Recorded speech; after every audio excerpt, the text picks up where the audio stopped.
बिस्मिल्लाहिर्रहमानिर्रहीम। कांग्रेस पार्टी को चाहिए कि वो गुजरात का हाल देख लें, यूपी का हाल देख लें, दिल्ली का हाल देख लें। यहाँ सब पहले क्या था इनका, कैसे थे ये लोग, जब वहां पर इस तरह काम करना शुरू किए, आज उनको सीट मिलना मुश्किल हो गया है। कर्नाटक में भी ये हाल होगा अगर खुदा ना खास्ता ये लोग इस तरह काम करेंगे तो आइंदा कर्नाटक में कांग्रेस का काफ भी नहीं रहेगा। इसके लिए मैं गुजारिश करता हूं कांग्रेस वालों से कि वो फौरन जो है तवज्जो दें और हकदार का हक जिसका हक है उसका हक पहुंचाएं। हक हम ये नहीं कह रहे, उसका हक पहुंचाएं।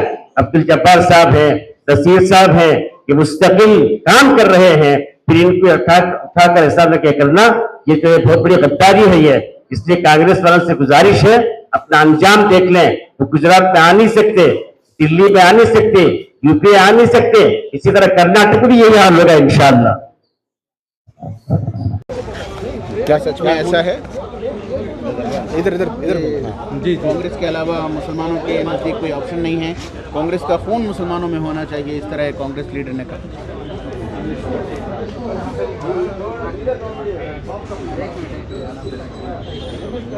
मुसलमान जो हैं ख़ासतौर से उलमाए किराम कांग्रेस को बहुत साथ दिए, जिसकी बिना पर कांग्रेस मजबूत हुई। यहाँ बीजेपी हुकूमत थी, फिर उसको गिराने के लिए उलमाए किराम जमा हुए, पूरे उलमाए किराम मुस्तकिल मेहनत किए और कोशिश भी किए कि 85% वोट डालें और डालकर इनको कामयाब किए, इनको आगे लाए। जहाँ पर इनको जीतने की कोई उम्मीद नहीं थी वहाँ भी जिताए हज़रत उलमाए किराम की मेहनत से।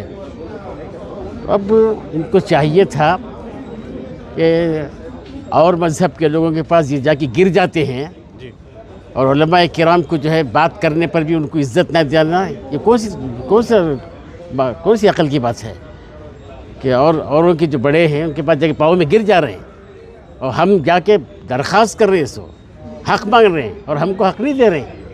ये बहुत गलत तरीक़ा है। इसलिए अब इनको ज़रा चौकन्ना हो जाना है, होशियार हो जाना है। अगर खुदा न खास्ता इसी तरह करते रहेंगे तो याद रखो आइंदा फिर इलेक्शन होने वाला है, उस वक्त सिलेक्शन होना मुश्किल हो जाएगा। क्या करेंगे? ये क्या करेंगे इंशाअल्लाह, हम सब मिलकर बैठ के तय करेंगे किसको देना है, क्या करना है, किसको आगे बढ़ाना है, वैसे काम करेंगे। आपके कम्युनिटी के कुछ लीडर पार्टी के सपोर्ट में हैं, वो बोल रहे हैं पार्टी की वफादारी इंपॉर्टेंट है। जी, पार्टी की वफादारी ज़रूरी है। आपके ही कम्युनिटी के कुछ लीडर्स जी, वो बोल रहे हैं कि पार्टी की वफादारी ज़रूरी है। वफादारी है लेकिन अल्लाह की गद्दारी के साथ नहीं है। अल्लाह के वफादार भी होना चाहिए। क्या हक़ मांग रहे हम लोग, तो वे जो पार्टी में काम किए हैं, जैसे अभी मुफ्ती इफ्तिखार साहब ने बताया कि भाई नोटिस दिए नहीं, इत्तला किए नहीं, एकदम एक्शन ले लिए, वो हमारे को खिलाफ है। सो इस वास्ते हम लोग आए हैं। अगर तुम इस तरह करते तो हम क्या भी नहीं करते थे। गलती तुम्हारी है, सो तुम्हारी गलती को हम चौकन्ना करने आए हैं। इसलिए अपनी गलती वापस मान लो और फिर वापस काम करो। कुछ लोग ये कह रहे हैं कि दोबारा टिकट मांगेंगे, दोबारा बगावत करेंगे तो हम ऐसे ही कार्रवाई करेंगे। जी, कांग्रेस ऐसी कार्रवाई करेगी। कार्रवाई तो कांग्रेस काफ भी नहीं रहेगा, कांग्रेस से काफ भी नहीं रहेगा कर्नाटक में, खत्म हो जाएगा। हाँ तो और क्या है, ऑप्शन क्या है? उससे कोशिश करेंगे हम लोग इंशाल्लाह, दूसरा ऑप्शन बनाएंगे।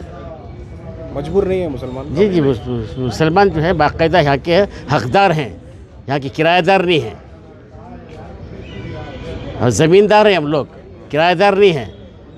हम हक़ मांग रहे हैं, हक़ दो हमारा। अगर हक़ नहीं दे रहे जाओ यहाँ से। दूसरों का साथ देंगे जी, दूसरों का साथ पकड़ेंगे और क्या करेंगे। ये तो समझ गए कि कांग्रेस को, मुसलमान कांग्रेस के अलावा कहीं जाएंगे नहीं, ये बेकार बात है। हमारे को मुसलमानों का फ़ायदा होना चाहिए, इस मुसलमानों को कोई परेशानी नहीं होना चाहिए, उसके लिए हम काम कर रहे हैं। और काम करेंगे इंशाल्लाह। अल्लाह 3 साल से जो वादे हुए थे पूरे हुए हैं। 3 साल से जो वादा हुआ वो सब वादा का वो भी हुआ नहीं।